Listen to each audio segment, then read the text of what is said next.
with Hashem's loving grace. This is Lazer Brody from the holy city of Bat Ayin. Why I say holy city of Bat Ayin? Because very soon, you know what happened in Mitzrayim?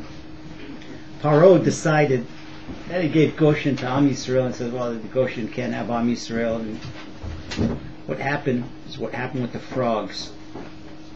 Rabbi Nachman says that frog in Hebrew is tzfaldea. Everybody knows that? But tzfaldea, it has an inner meaning. Sofal de'at. Sofal is like a horn. And de'at, that's spiritual awareness. And that's a Talmid Chacham. Okay? He speaks in Torah. He speaks in spiritual awareness. And every time that an Egyptian would hit a frog, the Midrash tells us the frog became two. And every time two, four. They're geometric frogs, not arithmetic frogs. They know arithmetic, they only know geometry. And Baruch Hashem, the same thing happens with Eretz Yisrael. And so, Utsu, Eitza, Vitufar, the nations of the world, they think of all types of what they're going to do to Eretz Yisrael. And Hashem has a great sense of humor. And it's only a matter of time before the population of Bat Ayin is 100,000. So imagine what's going to happen. It's going to be, what will it be? They're talking about Yerushalayim. It's like you go from Tel Aviv, and you don't know where Tel Aviv leaves off, and Ramat Gan and Ramat Aviv starts. It goes like one big metropolis. It would be Yerushalayim, be one big metropolis with Yerushalayim and Gush Etzion, and it's going to be. Hashem's got a great sense of humor. What I say, don't read the newspapers. Okay, learn this week's parsha. Learn the parsha every single day, and just sit back and enjoy the ride.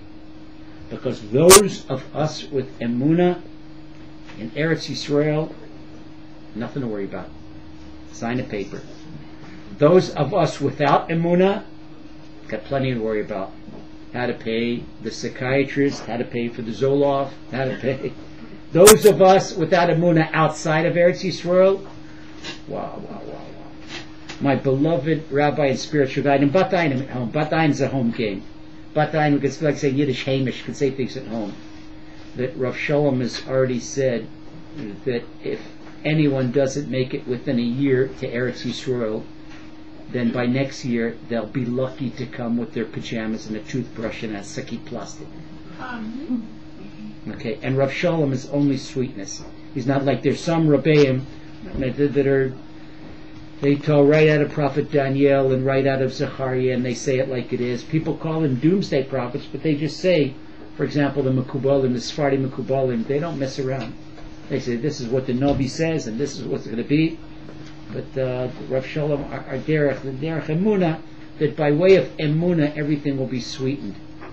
And why am I giving a big overview? Because we're going to go down to woman's wisdom and how this translates into the family. There are one of two ways, beloved sisters, that we're going to see Mashiach, and we shall see him be'ezrat Hashem very soon. Very soon. The one of two ways, which the Navi says, be'ito achishena. So we learn from this one of two ways. Be'ito, which means on time, or achishena, I shall hasten him. Hashem has, the Gemara tells us that the world is 6,000 years old. That's what it's going to be. After 6,000 years, the world ceases as it is today. This is right in the beginning of the Gemara and Tractate Avodah Zarah. Rabbi Shimon Bar Yochai also elaborates on the Zohar. The Gemara tells us there are three periods. There's the first period of 2,000 years. This is the period of chaos. The second period of 2,000 years, from the year 2000 to the year 4000, that's the period of Torah. The year 2000 was when our great-great-grandfather Abraham was 48 years old. Okay, and our great-grandmother Sarah was 38 years old. At that time, the Torah says, at the Nefesh Asher Asa B'Charan. In other words, that's when Avram and Sarah started doing Kiruv. Started bringing people close to Hashem. Up till then, they were working on themselves. And so when Avram and Sarah started working on Kiruv, the Midrash says Abraham the men and Sarah the women, that's when the 2000, the age of Torah starts. The age of Torah ended sometime at the time of our second temple, and then begins the age of Mashiach. Now this sounds very strange. Because what are you talking about? In the year 4000 roughly, it was a little bit, not exactly 4000, but more that's with the time of the Romans, time of the destruction of the temple, and that's the 2000 years that lead up till now. but I'm really small change, 230 years off. Okay, but we're not exactly. We're talking in the big picture. And I say this is the age of Mashiach. That's what the second temple was destroyed. What's going on here? Well, we know what we speak about in Bat Ayin. This is really the Yerushalmi Gemara calls emuna, Seder Zraim emuna, the first part of our oral Torah, the agricultural laws. Now we have two Gemaras. We have a Yerushalmi Gemara and we have a Babylonian Gemara. All our laws of Eretz Yisrael appear in the Yerushalmi Gemara. They don't appear in the Babylonian Gemara, because in the Babylonian Gemara they didn't learn Shemitah, they didn't learn Truma, they didn't learn Masras, they didn't even learn Challah. Masechet Challah is in Yerushalmi. In the Gemara, in the Mishnah, it has all these Masechtot. And so that's why our lectures, we call this the Emuna series, it's the Eretz Yisrael series. And we can understand by way of agriculture. Beloved sisters, when you put a seed in the ground, the beginning of the development of a new plant, what is it? It's the degeneration of the seed. So someone looks, they say, what? I bought this good seed. It's degenerating. No, degenerating. It gives off a foul odor. That's part of the degeneration. And all of a sudden appears this cotyledon, and the seed breaks. When it looks like a tragedy, the seed breaks. What comes when the seed breaks? Cotyledon appears. And as soon as the cotyledon appears, the first little baby leaf that falls off afterwards, first little baby leaf, and then it's a miniature little machine that photosynthesis starts.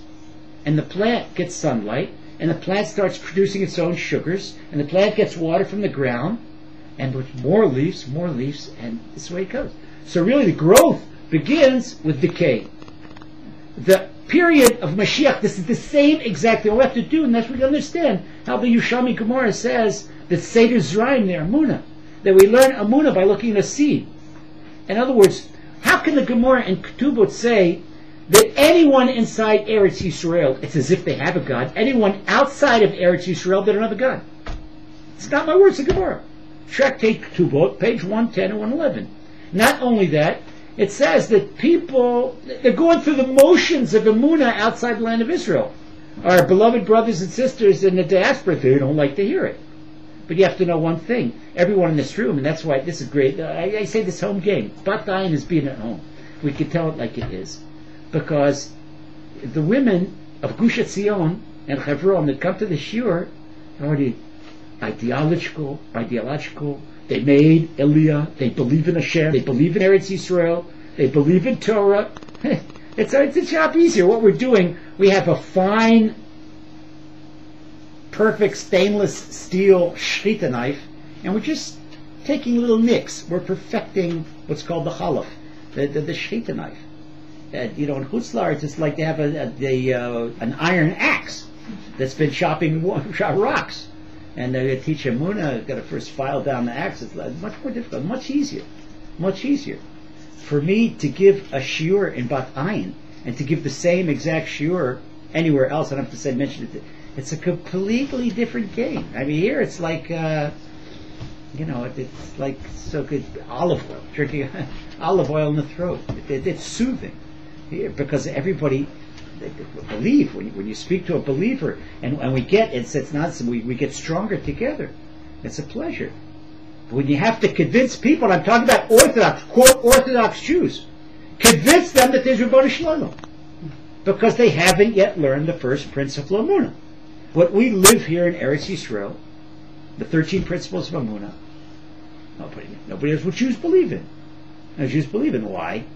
First principle of emuna is that Ani ma'amin be'emuna shleima, I believe with full complete belief, Shaboy Yitbarach Shmo U'boy Lemanhig, that Hashem, may blessed be His name, He is the creator and director of the entire world. In other words, it's not like they think outside of Israel, that Hashem created the world, but now He's on a golf junket in Palm Springs, or He's on a cruise in Bermuda. Hashem is not retired. Hashem is right away going in the heart. You've heard from me. Next time you go to the doctor, check it out. Borrow a stethoscope, okay?